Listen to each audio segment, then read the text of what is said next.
Oi, eu sou Priscila, idealizadora desse canal feito para mulheres típicas que se relacionam com homens atípicos e eu estou abordando desejos atípicos.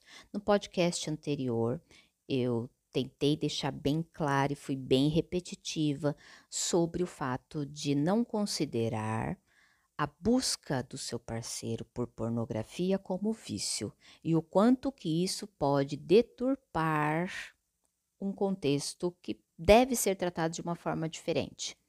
Então, não trate o comportamento do seu parceiro como um vício e talvez você consiga uma solução.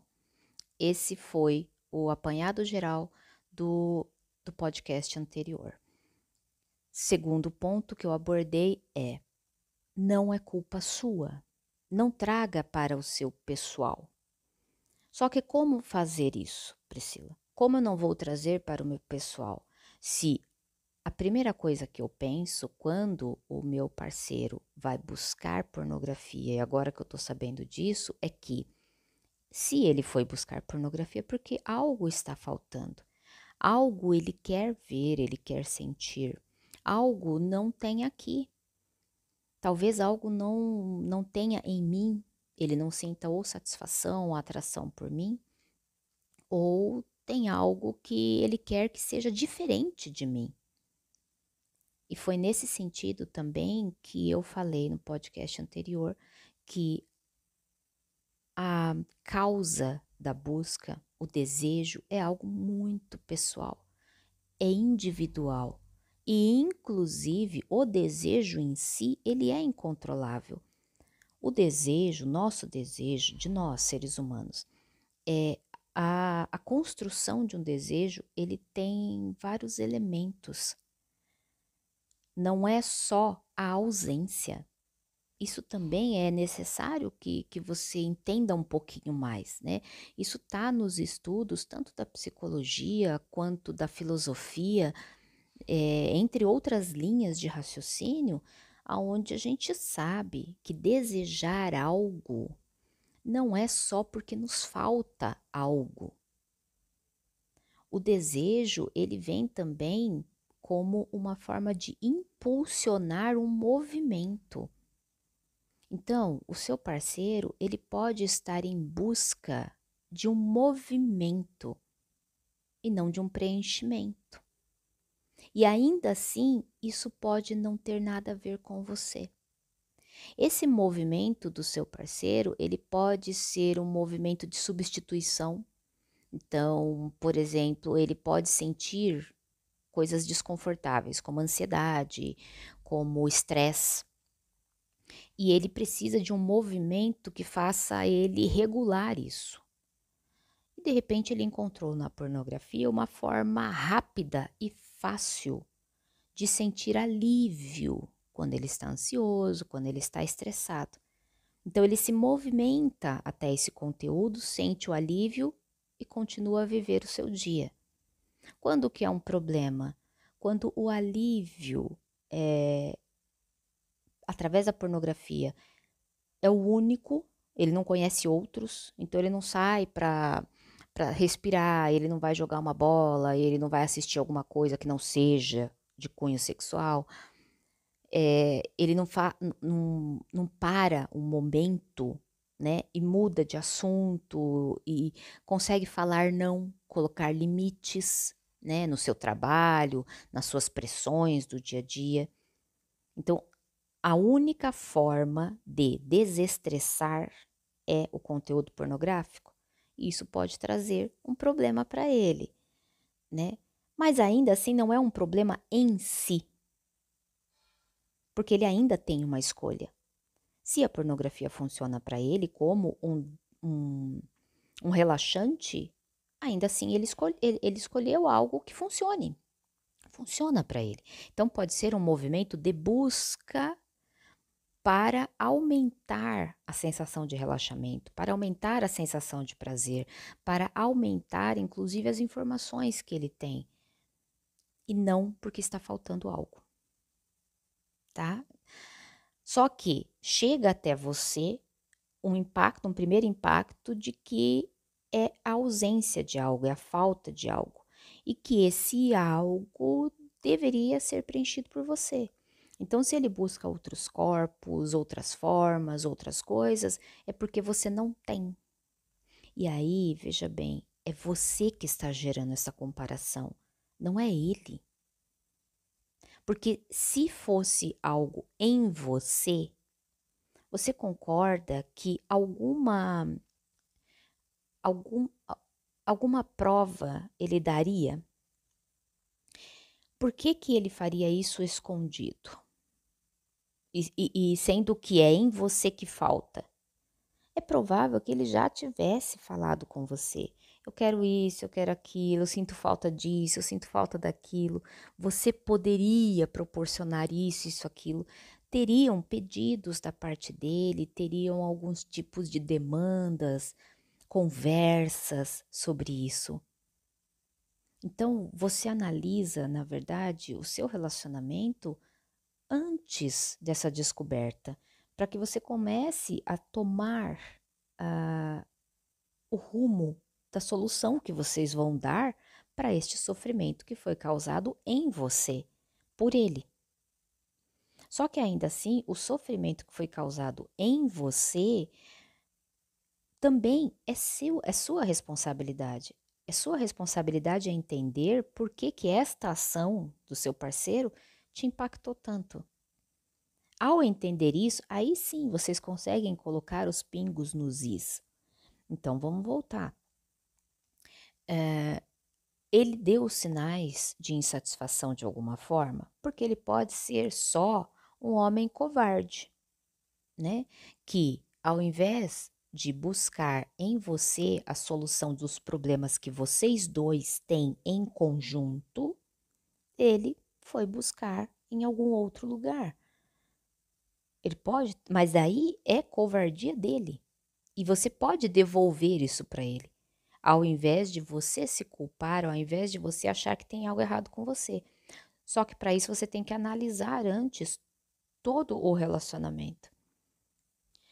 E eu digo todo o relacionamento porque se você tem um parceiro que já te acusa, geralmente, de estar falhando ou de estar deixando a desejar em vários outros contextos, não só no sexual.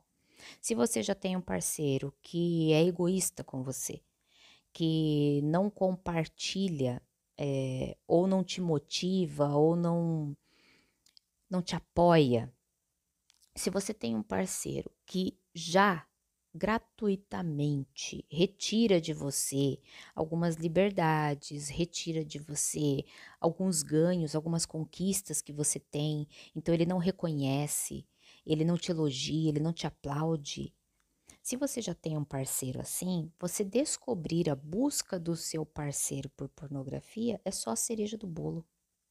Porque às vezes você já tem um péssimo parceiro, mas você foi fechando os olhos, você foi vivendo o seu relacionamento e de repente você encontra algo de cunho sexual. Ou então você encontrou a busca por pornografia, ou você encontrou uma traição ou um indício de traição real, né? Material, física. E aí você fala: agora deu.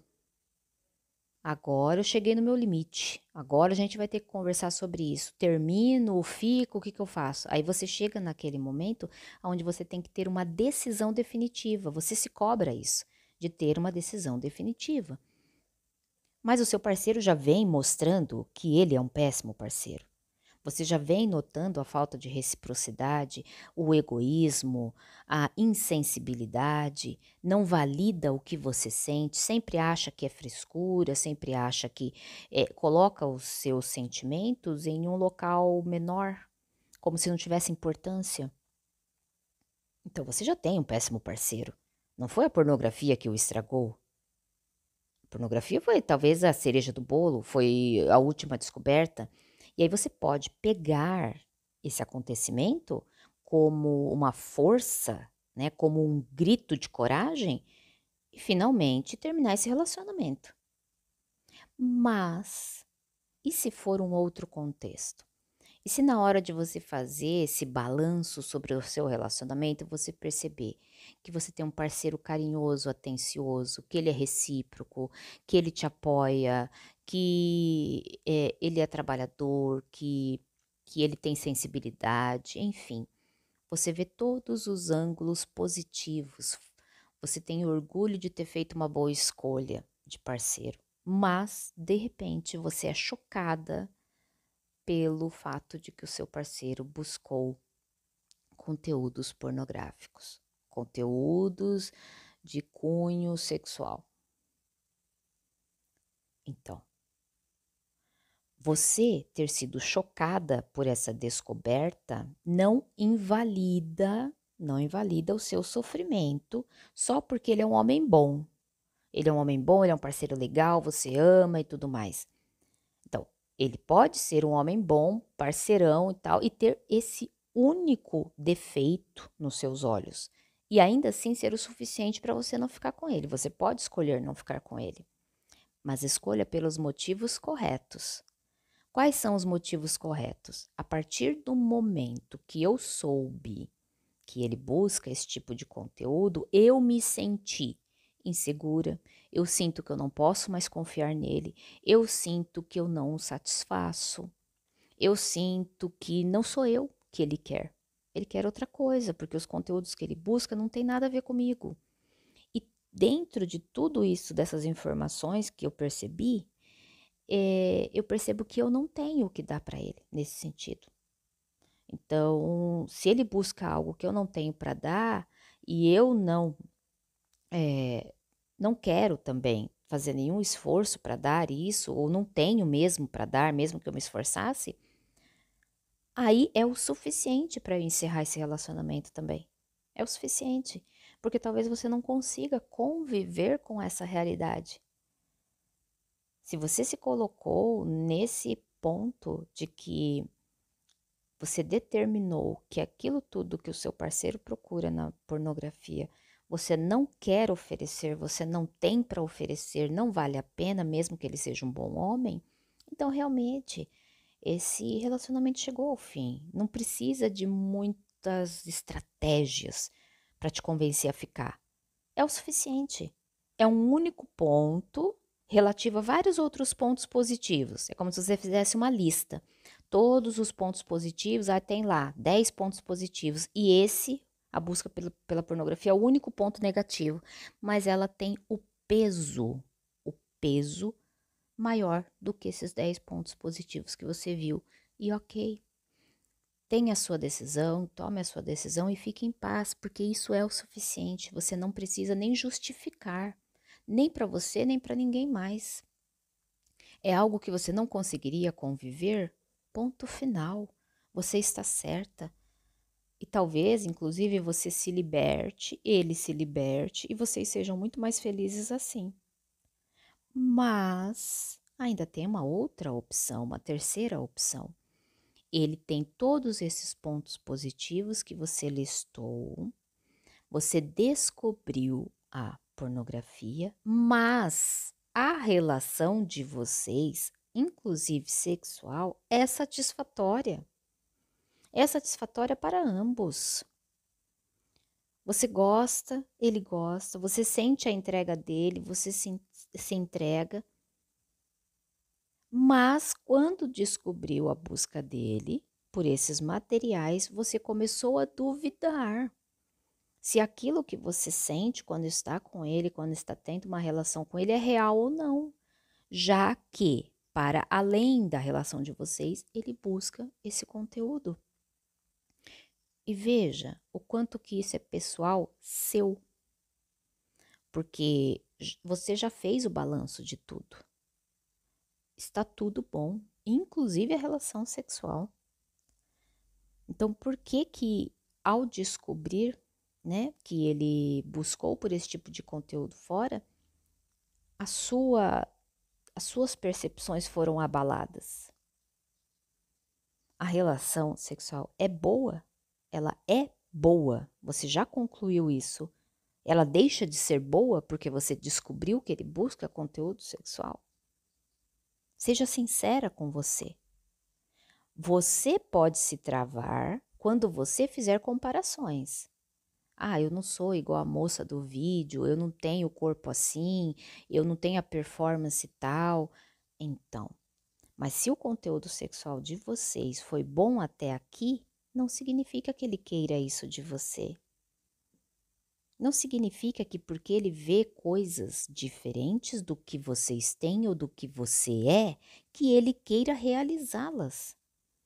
Existem muitos conteúdos que são muito melhores na fantasia, na imaginação e na tela. Esses conteúdos, inclusive, acabam favorecendo o cérebro. Por quê? Ele não precisa, o homem, a mulher, quem quer que busque esse tipo de conteúdo, ele não tem um risco, ele não precisa se colocar em risco. Então, ao ver aquele conteúdo, ele pode se satisfazer completamente. Ele não precisa ir buscar, materializar esse conteúdo.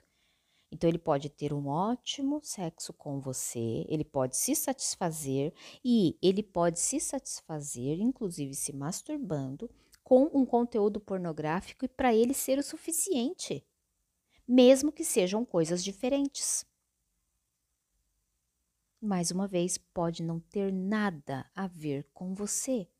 Mas se chegou nesse ponto aonde ele tem vários pontos positivos no relacionamento, você se sente super acolhida, bem, satisfeita, e o sexo também é algo satisfatório, aí você tem uma abertura ainda maior para falar sobre isso. Tem coisas que talvez exista no vídeo que ele queira que fique exatamente assim no vídeo. Você sabia que tem uma das buscas que tem maior número de buscas é a busca por animes? Animes são desenhos.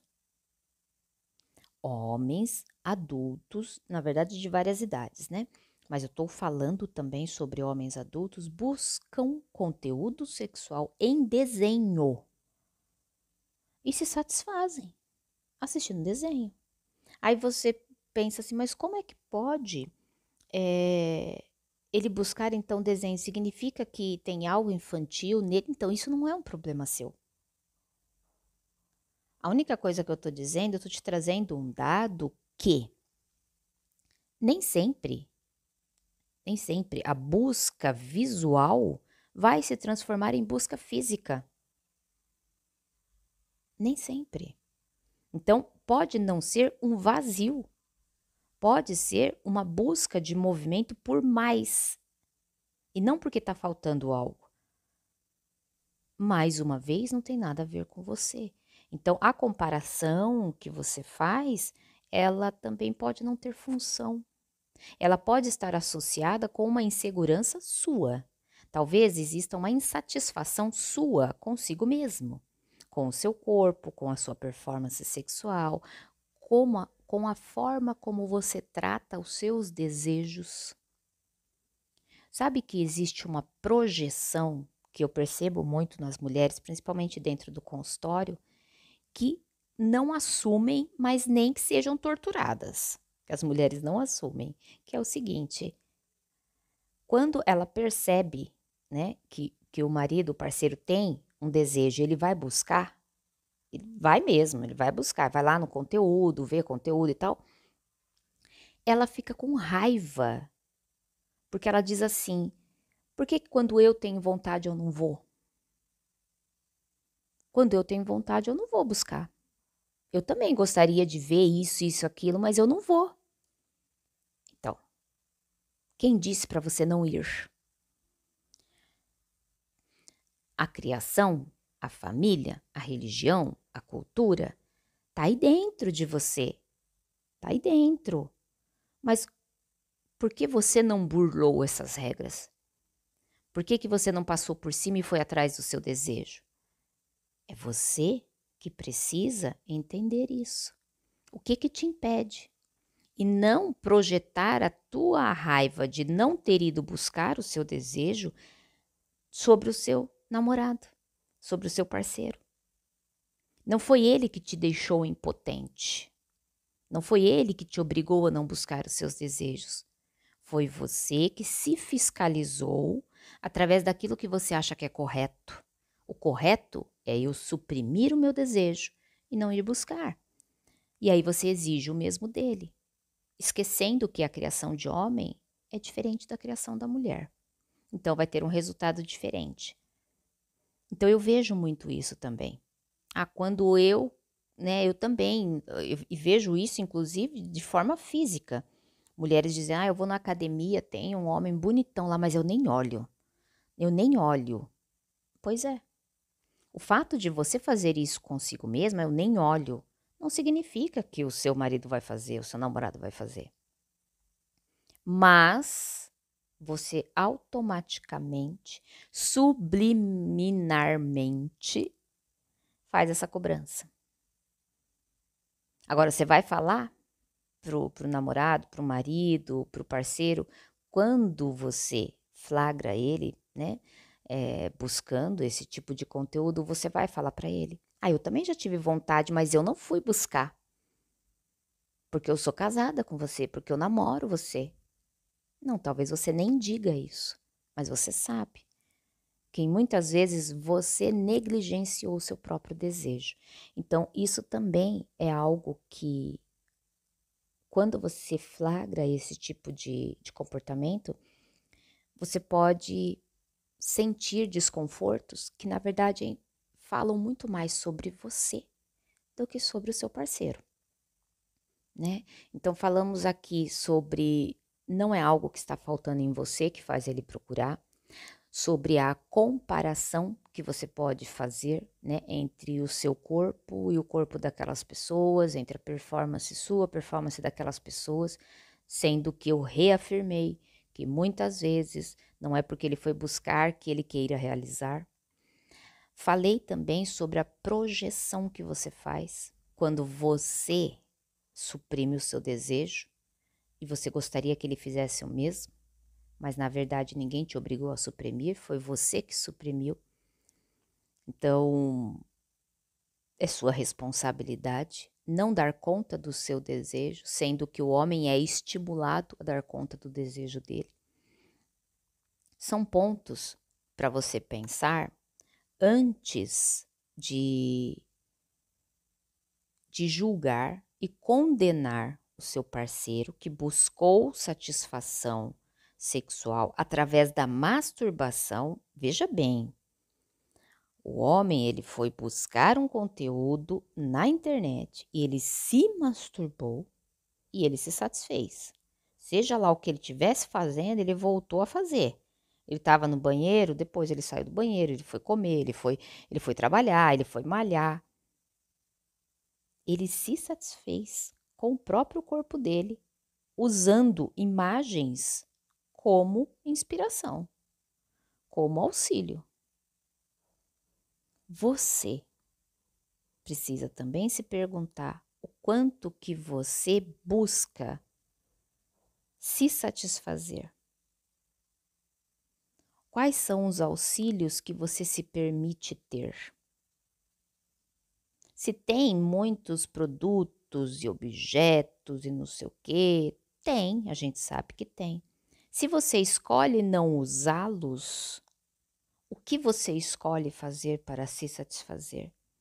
Todo o seu desejo, ele é responsabilidade do seu parceiro? É o seu parceiro que tem que chegar em casa e satisfazer os seus desejos?